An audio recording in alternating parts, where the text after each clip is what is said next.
Welcome to the IOP Lens, the podcast where we discuss the stories behind industrial and organizational psychology.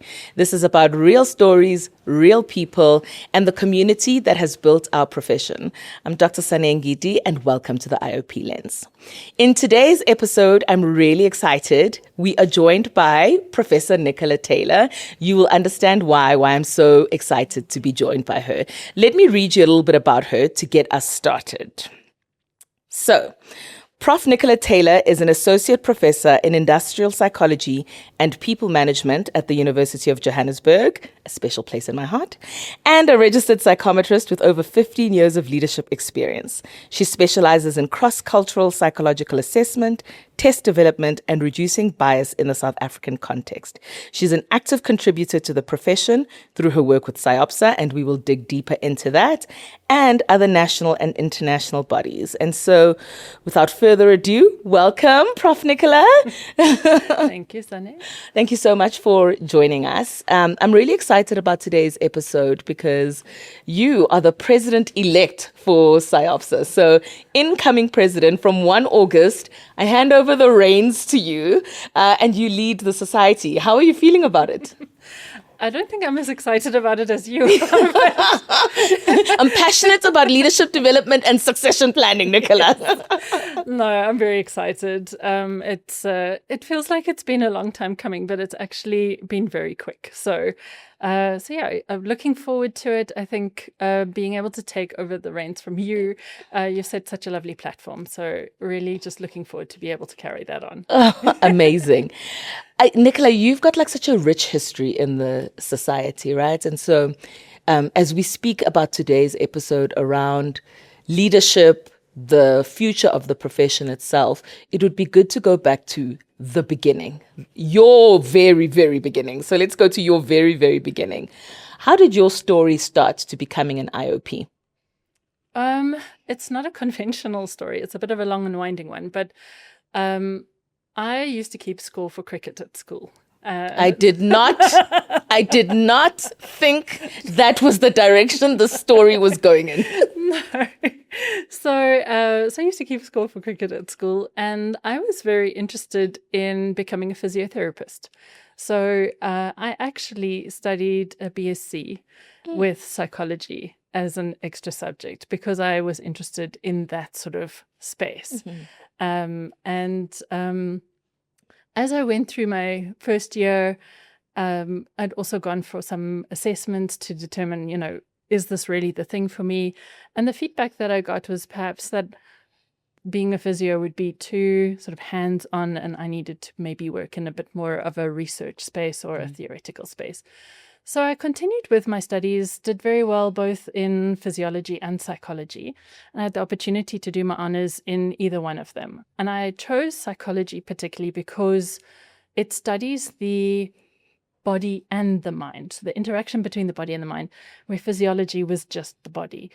And doing my honors then in psychology is where you get interested, sort of introduced to psychometric assessments. And that's really where I got into the field of IOP. So my supervisor or my lecturer in testing and assessment was Prof. Dion de Bruin. Mm-hmm.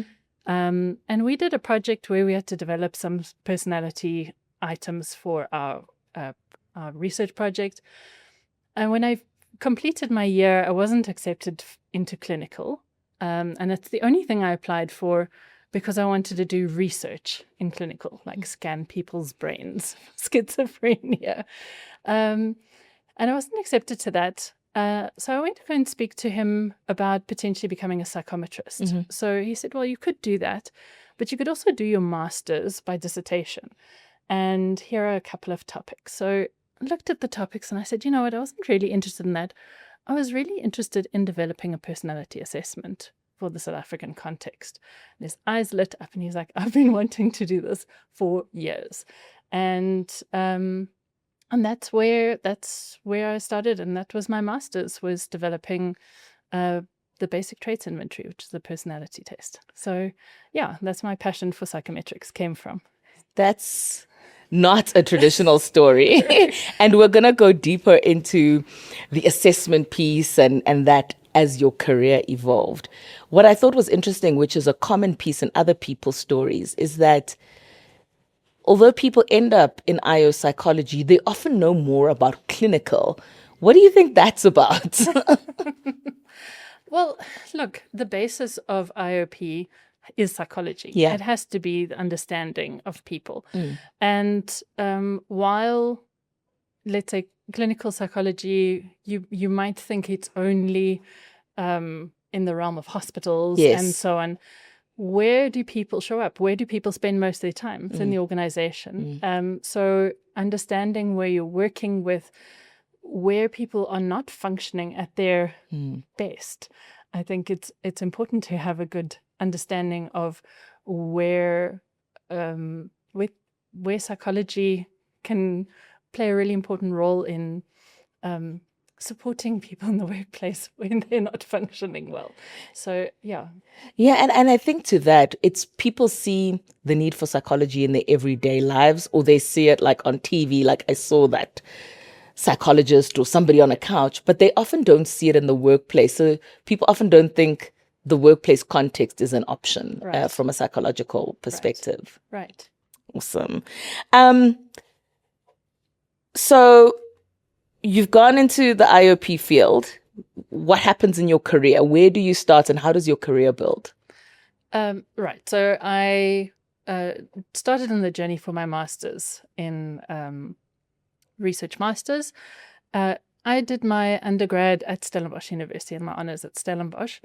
And Dion told me that he had taken a position at Rao.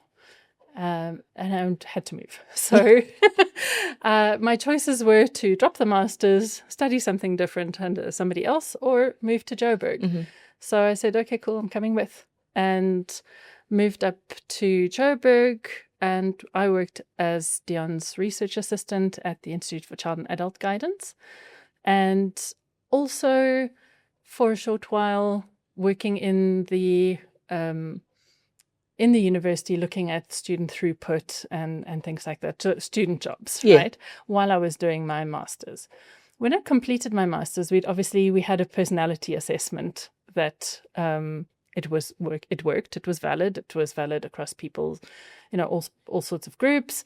And we were approached by, it was then IOP van Rooyen and Partners, so IOP de Beer, to distribute the assessment. They wanted to distribute the assessment in South Africa. And I'd finished my master's, then Dion suggested perhaps that I look at going into academia. And I said I didn't want to do that. I wanted to work outside of the university for a while, get some experience. And the opportunity came up to start the research department at JVR, which is what I did. I first took a 6-month sojourn to the Netherlands, where I got to ride around on a bicycle a lot. And I got to work with Prof de Raat, who's very well known in the personality psychology field. So very privileged to have that experience as a sort of a 5-month research exchange program, and then came back and started the research department at JVR. And that was over 20 years ago. So in that space, got to do a lot of assessment validation, got to get a lot of experience in training people to use psychometric assessments, in developing new tests as well, and also moving assessments from the paper and pencil genre to online. So lots of sort of different experiences, but all centered around assessment and what it can do for people. But most of the assessments are based in the organizational space. So got to do really cool research projects with large organizations, also understanding the power that the assessments have in helping organizations make the right decisions and putting people in the right place.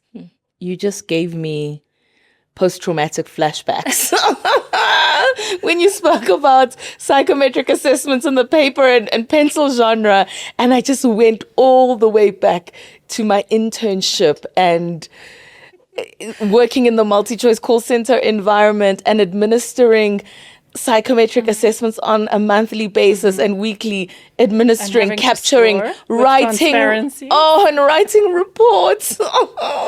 Look how far we have come as a profession. Yeah. Oh my goodness. I have a whole story about bicycles and Amsterdam, but this is not the platform for it. And there's a cultural assimilation story there. But also, I mean, just that story, when we do our research, right, like if I take myself back to the research process, when you do your honors research, you're almost like a baby in the research field. And you're just like, I have to do this research thing for my degree. Right. Then you get to your master's and the research gets a little bit more serious. And you don't know how serious it's going to be, because I remember when I did my master's, it was like, do a piece of research that could turn into a PhD that could change the world. And I was like, I'm just trying to get my master's degree. But I love that energy. But what I love about your story is that became real, right? Like, because often the story with master's students is develop a changing piece of work or develop an instrument that you can then in your PhD turn in. And you actually did that. So I think that's like an incredible story. Yeah. There were so many people who said, don't do that. Are you crazy? Developing a test for your master's is like, it's too much work for what a master's should be. Because everybody says you started in your master's so that you finish it in your PhD. Yeah. I know they were like, that's PhD level. You shouldn't do that. You should just do like and I'm like, oh, do you know who you're talking to? Because I'm not that person. I am the person who goes, I'm going to do the extra. I want to do more. Why not? If I can, then I will. And now you have an instrument. That is so cool. I have more than one. Tell me more about that. You have to say more about that. No, the other one that Diana and I developed together, besides the ones that I've developed, obviously with at JVR, but is the sources of work stress inventory, and we actually developed that at RAU at the time, now UJ, when the university was merging, and there was a lot of obviously all of the things that we would study and work with organizations about with organizational change, but there was really a lot of stress in the system with regards to not knowing what is your job, where do you belong, what do you have to do. So the university was actually asking for, can we have a survey to gauge levels of stress in the organization? And we built that for that particular purpose. And then it's been made available commercially as well. So organizations can use that to understand what is it that is creating stress in the organization. So it's looking at the actual source of stress. Is it role ambiguity? Is it tools and equipment that you have to work with? Is it relationships with your supervisors, workload? What is it that's causing stress in the system? And I think people find that quite valuable. Even getting personal feedback, or I've even had feedback from people saying while they were filling it out, they realized what the problem was, that they could actually actively go and address it themselves. But yeah, I love developing tests. It's fun. I can see that. If somebody is listening to you now who is a passionate IOP, wherever they are in their journey, who's like thinking, oh, this sounds interesting, what piece of advice do you have for them? Do it. Really. Look, in developing assessment, it's not difficult to write items. Even, I mean, AI can do that for you these days. If you've got a good definition, writing the item is one thing. What's complicated is understanding how that relates to what it is that you're trying to measure. It's complicated if you have to consider that perhaps people from different cultures behave in different ways, and that your item may not be reflecting the same thing for different people. So it's important for you to do the research to understand whether or not the thing that you've developed is actually measuring what it is that you say you're measuring. So if you're going to do it, by all means, do it, but do it properly. Yeah. Because if you're going to be developing an assessment, it's to be making decisions about people's lives, right? This is why it's so important for psychologists to be registered, is because the things that we do have real impact on people's lives. The decisions that we inform through our practices, Are you going to get a job or not? Are you fit for the role? Do you get a promotion? Do you need special schooling? You know, in not in the IOP case, but I mean, these are the kind of decisions that we use assessments for. So you better make sure that it does what it says it does if you're going to be using it. I think that talks very much to impact, right? And it's really around, this is what excites me about our profession. It's the breadth of what you can do, but it's also the real impact that you have. You've come full circle, ma'am, from Rao. could feel like it's a circus, but no. From doing your research at Rao to now working at UJ. So how does that feel? Great, actually. Yeah, so master's at Rao, PhD at UJ, and then working in the field for nearly 20 years. And I just felt like I needed to come back and have a different kind of impact. And that's the impact that you get through teaching. I want to attract people into the field of psychometrics. It needs rejuvenation. It needs young blood.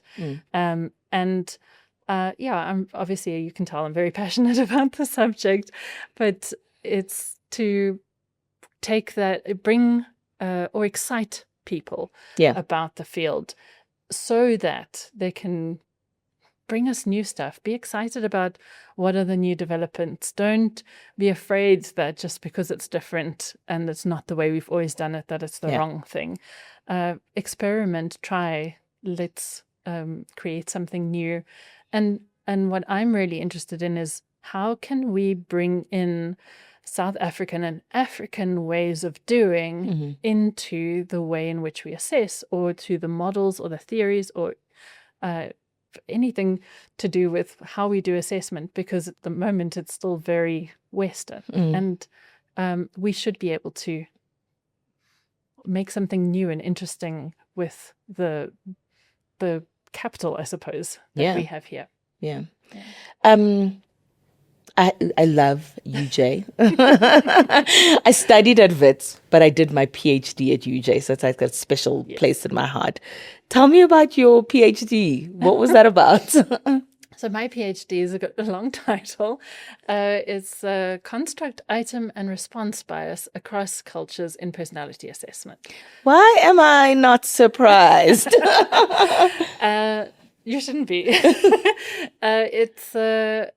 And it was the first assessment to use the Roche analysis as a methodology, or the first study to do that in South Africa.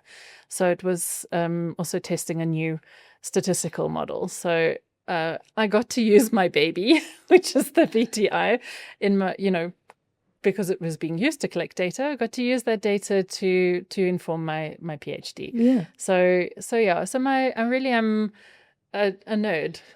Really, that's just the long and short of it. I mean, I wouldn't say nerd. I would definitely say, working with you, I get the numerical aptitude, I get the analytical thinking, I get the curiosity, and that's kind of like a merging of all of those things. Exactly that. Earlier on in my career, when I first started working, when I first got to corporate, because in the IOP career, you've got to do your honors, your masters before you become an IOP. You enter the world of work, you've got all these qualifications, and you're like, I'm special, I'm an IOP. And then you get to the world of work and everybody's like, you've got no experience. And then the one thing that people always used to say to me is, you're very academic, right? And what I heard, I didn't hear that as a compliment. And I don't think they meant it as a compliment when they said that to me. But what I heard is, you've studied a lot, but you've got no experience. Right.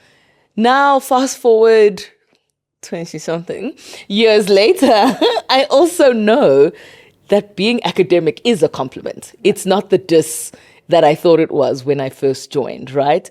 And so a lot of IOPs grapple with that. So as you are in the academic space, how do you help bridge that gap? I think the one thing that you have to do is you have to give students experience. Yeah. So whereas when we studied, it was mostly theoretical before you had to get to do your internship. So that's really where you got to do anything. I think these days, understanding that in training with masters, you have to bring in the practical so that your students also understand what is the world of work going to look like. A lot of them have never worked before, or if they were, it was very sort of weekend or holiday jobs. So you want to be able to provide the opportunities for them to work on real life problems and not just theoretical case studies while they are studying. So I think that's where we're moving from an academic perspective, especially postgrad, that yes, the theory is important and it underpins everything that you do.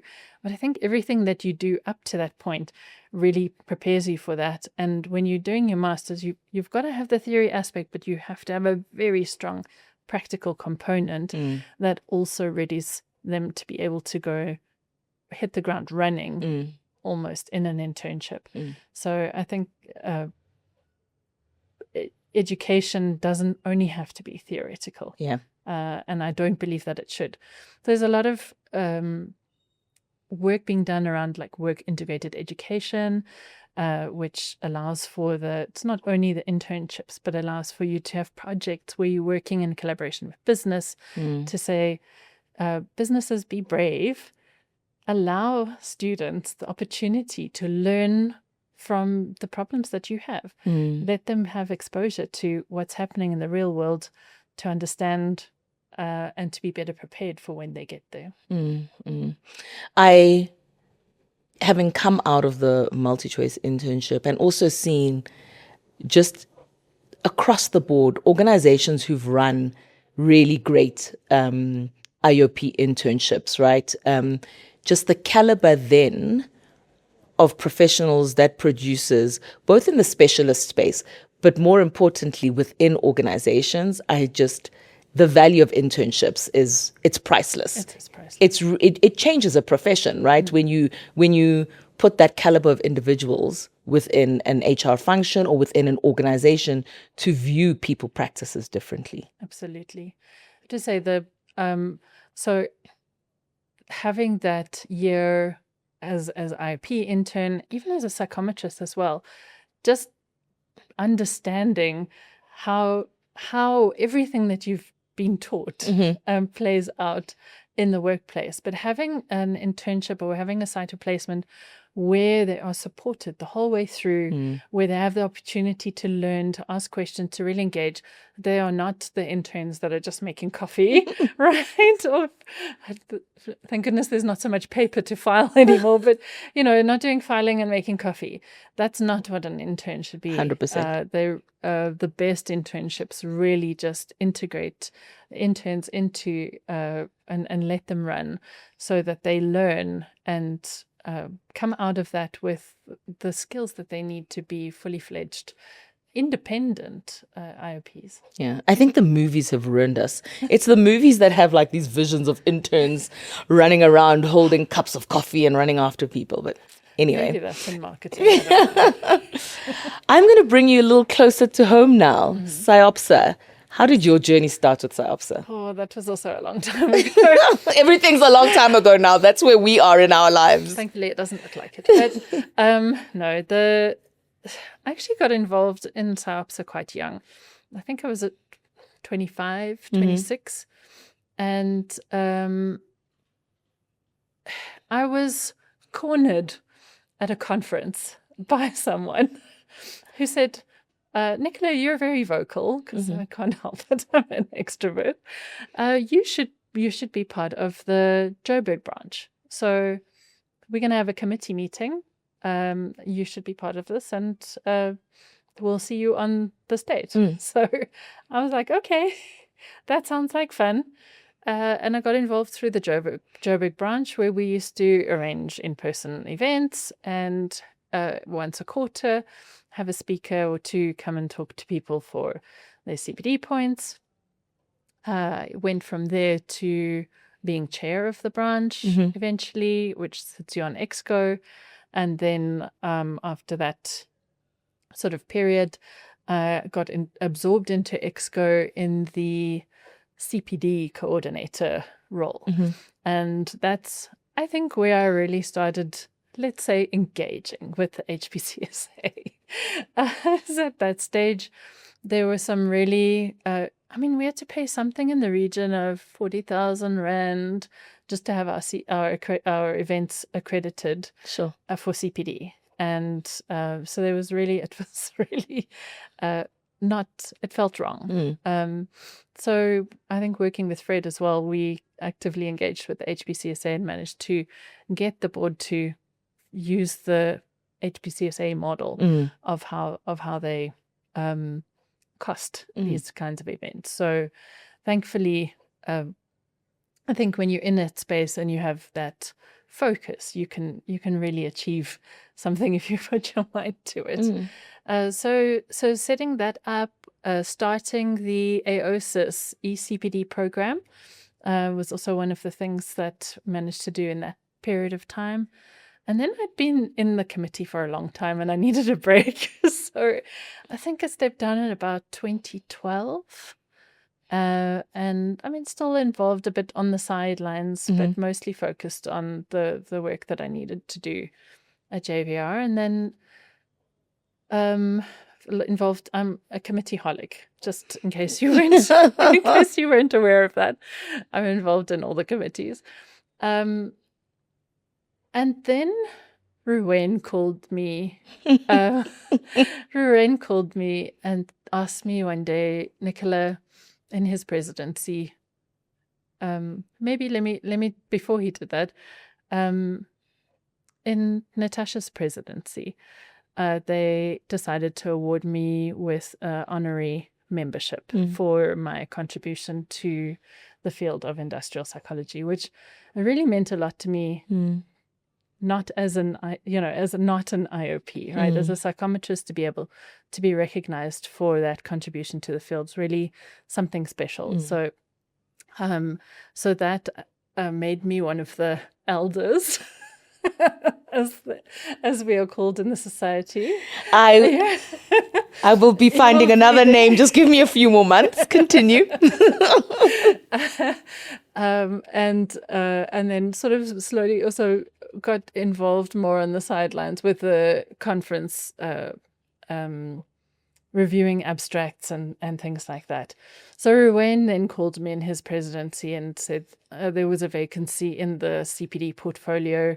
It's quite urgent because now we're in the position where SIOPSA can accredit people for CPD activities. And do I know of anyone who would fit that role? I thought about it for a while, and at that point I needed some psychology kind of interaction in my work, and I was like, you know what, I'll do it. Had you dropped another committee, or were you just adding? I was doing mostly IT work in my organization. I needed some psychology stuff, so I said I'll do it. And I really enjoyed structuring that process, because I think it had degenerated a little bit, but getting it back up and running again. And then it was like not even 6 months later, or might have felt like that. It was about 8 months later. We sat with a situation where we had a vacancy for treasurer.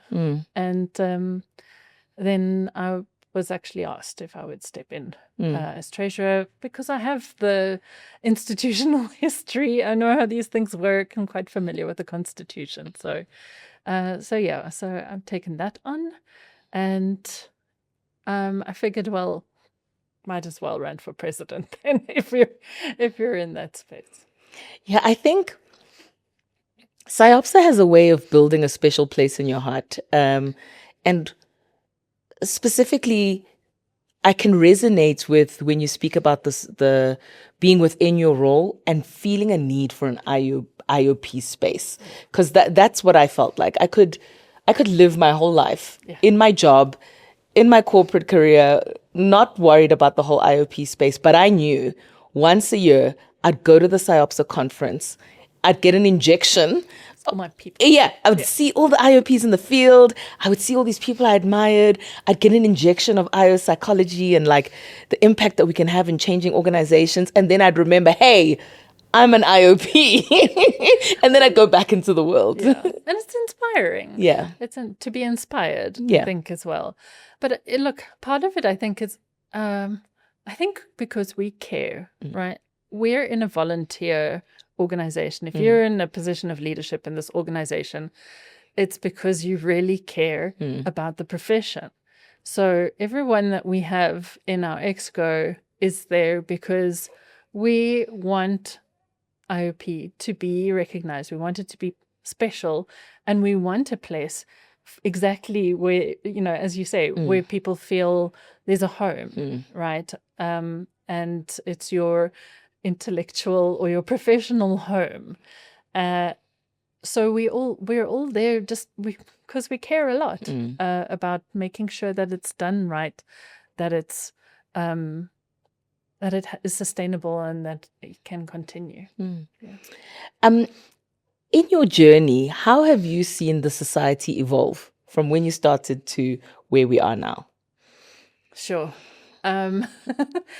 Well, I mean, it's grown. SIOPSA has been through a journey. When I first was involved, it was still disentangling itself from SISA. So it used to be a division of SISA.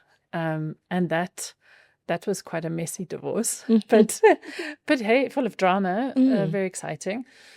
And it was quite a small group of people relative to what we are now. So the IOP, the industry has definitely grown. The society as well has gone through all of those, organizational growth periods where you've had spurts and changes in direction. And we sit at the very interesting position where I think when I was on the exco, there were maybe 10 or 12 people in the exco committee. I want to maybe remember something along those lines. It might have been a bit bigger, but we're sitting now like close to 30 people. And that shows how much of IOP we're actually representing, because a lot of that representation is through the different interest groups. I think there were like 2 or 3 interest groups when I was there, and they are now 6, 7, and it's great that we're in a position to be able to offer content and offer opportunities for people to learn in all of these different spaces in IOP. So I'll also say that we've certainly transformed as an organization, not completely, but definitely in terms of representation of the members. So definitely becoming a little bit more representative of the South African population, where and it's been deliberate, and that's what's special, is that as an organization, you realize if we want to make change, you have to deliberately work towards that. So I think that's something that's been quite special to see. I think the SIOPSA transformation story is an important one, right? Yeah. Because I think when I finished studying, I would never have thought that I could be president of SIOPSA. And here I am today.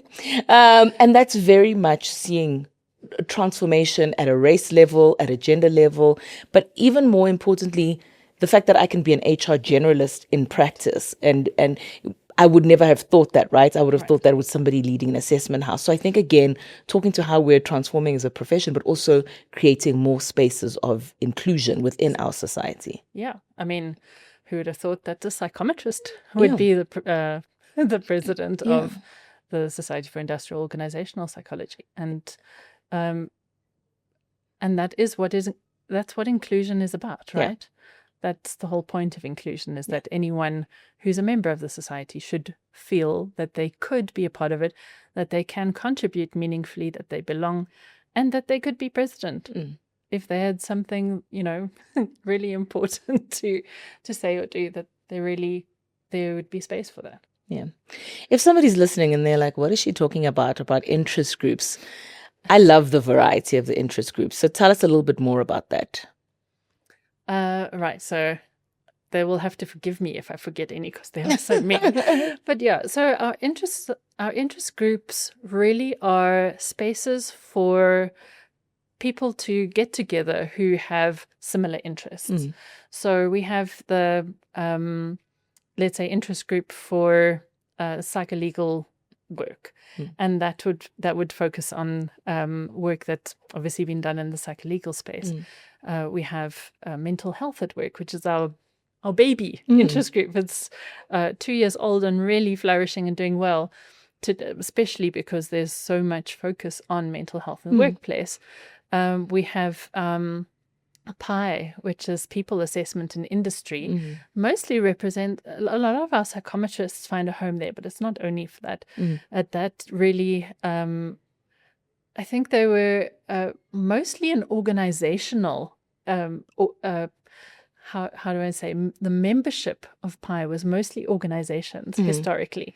But bringing that into SIOPSA as part of an interest group really helped bring the depth in the assessment space. We have organizational neuropsychology. We have the psychodynamic interest group. Sorry, Tamsin, I got the name wrong. It's we also have who am I missing?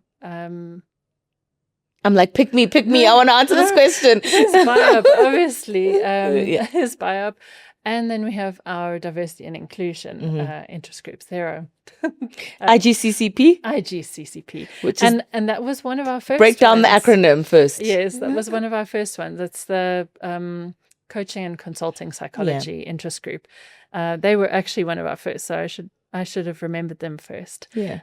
But they have a really active membership, and they do a lot of mentorship work with students and young psychologists.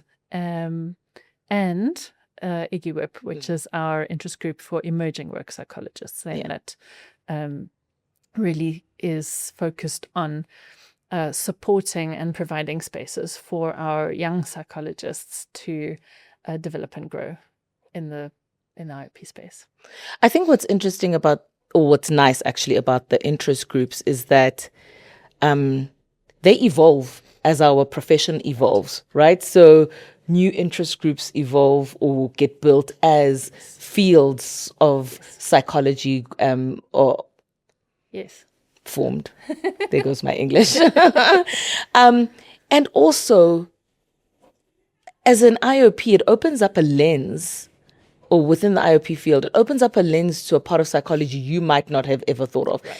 Like for me, the psycholegal people, initially I was like, what are they doing in that corner? Then the more and more I heard, I was like, why don't I do more psycholegal work? Right. So there's a learning opportunity there as well. Yes. Absolutely. And some of they come and go. So we have had interest groups, I think in consumer psychology, we had interest groups in cross-cultural psychology as well at some point. And it also depends on who's driving it, that making sure that the group remains active. It's not as faddy, I want to say, as whatever passing interest comes in and out. But really, where you have a group of people who are very committed to that field and want to see and strengthen it and allow people, exactly as you said, to learn about the different aspects of industrial psychology, those interest groups are there to support that. And then I think BIOP is a very interesting and special case. So I'm sure you've mentioned it, but we'll do the acronym thing anyway. So it's Black IOPs. And what I love about that is that while it's a safe space for Black IOPs to talk about issues that are relevant to them, it's not exclusive either. So if you as a non-Black IOP want to join and understand what those issues are and how you can be involved in helping to break down any kind of organizational structures, you're welcome to do that. I don't think everyone necessarily knows that, but that is the point of having a society that is inclusive, is that people, we want to represent interests of our members. So if our members felt that we don't have a specific area where their interests are represented, the challenge is bring it. Come do it. Bring it. Yeah. That's how I ended up in this seat. Exactly. Right. But I also like what you're indexing on there, because it also shows that although we can build interest groups which are around like the knowledge, the profession, we can also build for ourselves, right? Because BIOP is about creating that space for members. So I love that lens. You touched on something also a little bit earlier, which was important, which is we're all volunteers, right? And if you go onto the SIOPSA website and you read it, it says we're a member-based organization. So we're it. There isn't somebody else in the background. And so it's an open invitation for SIOPSA members who want to play a role, to say that this is your space, this is your opportunity to lead, to influence what our profession looks like, to influence industry. And so by being a member, you have the right, the opportunity, the invitation to step in and lead. Absolutely. No one's going to do it for you. You have, if you are passionate about it, if you are passionate about an area of IOP, or if you're just passionate even about the profession, or you see something in the society that you feel isn't right, you can be that that force of change. You can be the tornado, the whirlwind. You can bring it. It doesn't necessarily have to be somebody else. That's what this is. Our society. We make it, the members decide what happens. So yeah, come. We are going to have a membership campaign with T-shirts that say bring it. Bring it. I love it. Let's do it. So your presidency, 1 August, technically 1 August, but the technicalities of this handover process. So at the end of the conference, what are you looking forward to in your presidency? It's such a difficult question because I don't know what I'm going to look forward to. I don't know. I'm looking forward to be able to continue the really good work that we've been doing so far. I'm not coming to revolutionize things or anything. It's to be able to really just help take SIOPSA to the next level. And we've created really good groundwork over the last couple of years. And you have to be realistic, right? As a president, you've got 1 year where you're the figurehead, right? But we have a 3-year presidency. So you're not running away.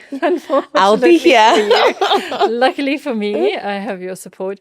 And that's your presidency as a 3-year term means that you have impact across that whole period. It's not just in your year as president. So that's why I say it's difficult for me to say what I'm looking forward to.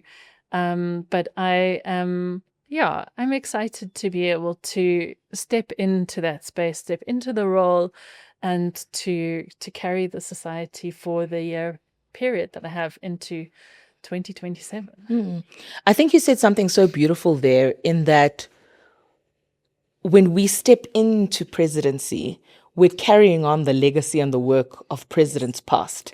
And you step in and you do your part, then you pass on the baton and it carries on. Because a lot of what happens in your presidency, 1 year is not enough to do that work, but you are playing your role in the success of the society for that year. And even when we see the work that really fundamentally transforms the society, it takes multiple years to shift our industry. Absolutely. So like a couple of big things coming in have been set in motion a long time ago.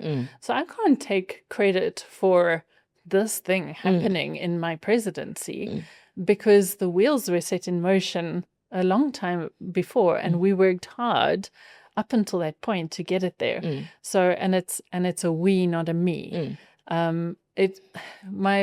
My view on leadership really is, I always think about this essay that Tolstoy wrote at the end of War and Peace, which was about as long as War and Peace itself, actually. I was like, why am I reading this? But I'm glad I read it, because it's not quite about leadership, but it's about power. And power is what he says, and I'm going to butcher this terribly, but it is very much, it's the will of the people conferred on a single person. And that to me is what leadership is it's not you standing there making the decisions.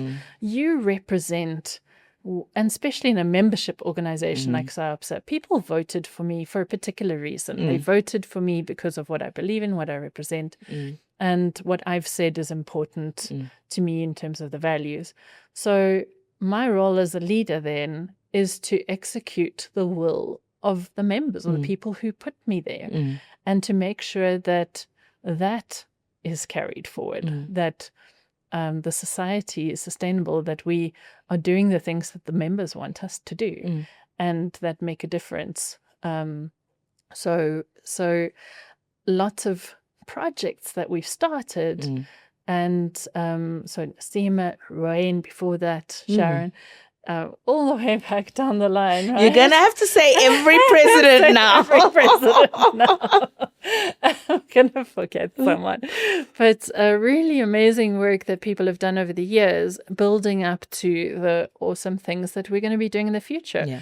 And I'm not going to deliver a finished product because society is not finished. It's always going to be growing. So I think it's holding the space, making sure that we remain sustainable, that we have good governance in the way in which we do our business, that we create a space for people to flourish, and that could be across the board. Yeah, I think the word that comes to my mind is to serve. Right? When we're in the position of presidency, we're serving, and it's to ensure that, whether it's me, whether it's you, whoever comes next, that the members are getting that promise of what we've built as a society through the service of the president. Exactly. Yeah. Because they don't have to be members. 100%. They can just go. But please be members. We want you as members. Yes, but we have to make sure that 100%. It's valuable, right? So we appreciate that people put their faith and their money into the society, but being a member has to mean something, and it has to. We have to make sure that the organization carries that meaning for the members. Yeah. What are one or two of the things that you see that is coming to light now that you're excited about? Two quite big things, actually. So the first is, and this discussion has been going on for a very long time, and that is the foundation. So really sort of watershed moment towards the end of last year at a special AGM where we had, we got into our constitution the permission, I suppose, to create a foundation wholly owned by SIOPSA as an 18A. And I think that really provides a wonderful vehicle for us to get funding to be able to do the things that we say we want to do in our constitution. And that is largely supporting young and upcoming industrial organizational psychologists, bringing and attracting them to the field and being able to build a society that has impact and showcase, I suppose, the wonderful things that IOP does. That's the one thing. The second is linked to that, and that is our internship program. It's been my little pet project. But so I don't know how many people actually know to what extent SIOPSA has been involved in helping young or master's students after they finish their master's need to complete an internship and really, really struggle for various reasons to find placements. So we've had an internship management program where we've offered the service of helping place these interns in organizations and then providing additional training. And we've had wonderful funders like South African Education Trust and Dr. Erin Ferndale's trust, who've been champions in supporting us in doing this. But it's not enough. We're not reaching enough. There have been multiple issues about, why it's difficult for people to find placements.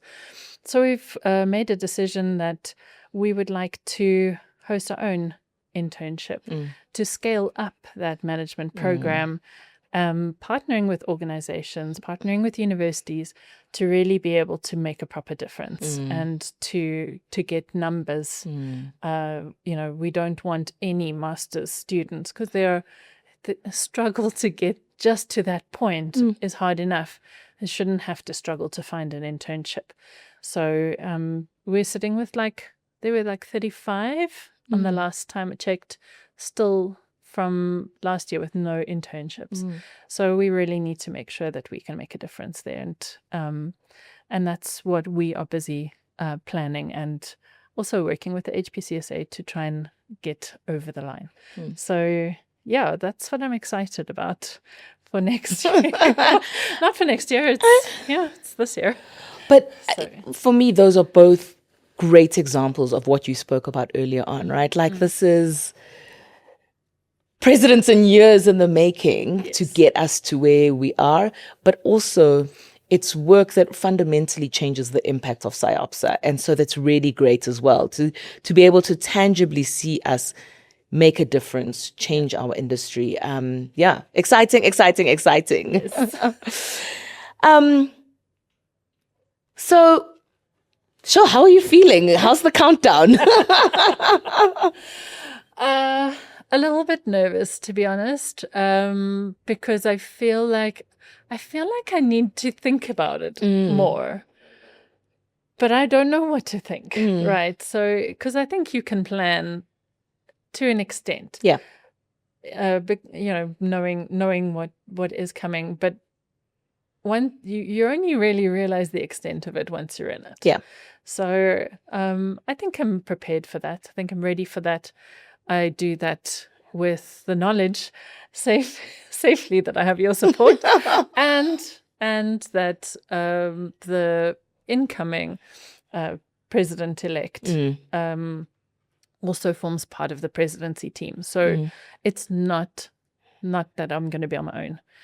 We also have a whole exco and a wonderful office team that supports us. Have to plug them because they really are the heart of the organization, and they care for the members like nobody's business. So it's just, there really is a lot of beautiful stuff happening there. So excited to be able to do that. Yeah, everyone. You spoke about leadership, and 100% agree with you. The success of the president is dependent on, one, the incredible office team, and yes, but also the support of the exco, who play a critical role as volunteers. And then I can honestly say from my seat in my year, the past president and also the president-elect play a critical role. So I've personally experienced that in our relationship. So I will be there for you as the past president. A final thought on this moment of transition. What kind of a society do you hope that we continue to build for the next generation? Society as in a SIOPSA society or as a SIOPSA society? Good question. As a SIOPSA society, I think it needs to be one that is meaningful, right? It needs to be something that people want to care about, and who want to be involved, who want to be a part of. If we are really delivering value to our members, it means that we're making a difference in our profession. It means that we are increasing the visibility of our profession and potentially having impact on things like policy, being consulted, whether it's in the media, whether it's by government, whether it's by organizations.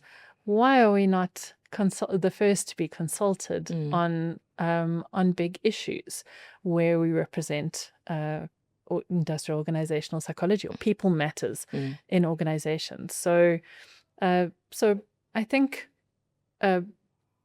working towards contributing to the value that we have as a society in the development of the profession. I always ask this question to each guest. What's a closing quote, thought that you would like to leave listeners with? A closing thought that I would like to leave listeners with. I think I would, it's not a quote as such. I can't hold that out of the air. But I think whatever it is that you tell yourself is what you're going to believe. So people do need to, how do I want to put this? I want to say you can have influence. You can make a difference. The only way in which you're going to create change is by doing it yourself. And you shouldn't be sitting waiting for others to do it. So you need to start believing that if change is going to happen, you are the one that is going to start that change. I love that. Not to be afraid to use that, to step into it. Thank you, Nicola. Thank you for your openness. Thank you for so generously sharing your story. I mean, I know I engage with you on a daily basis. And I've left today with understanding new parts of you and also thinking about why I haven't created an assessment instrument. But that's a story for another day. I'm really excited about this next phase of your leadership. I think part of what really excites me is how well you know the society, the journey that you've been in, and the different perspective which you bring. And leadership in SIOPSA is not just about direction. It's about the stewardship. It's about really caring about the community. And as you spoke so passionately, it's about the next generation of IOPs. And are we creating an inclusive space where people can thrive and where we can generate and create more IOPs to have greater impact in organizations, in society, and transform South Africa. So, yeah, I'm really excited. Thank you for joining us today. Thank you. Thanks for having me. If you are interested in finding out more about SIOPSA, please do follow us on our social media platforms. If you enjoyed this episode of the IOP Lens, please like, subscribe, share, follow. Look forward to seeing you in the next episode. Bye.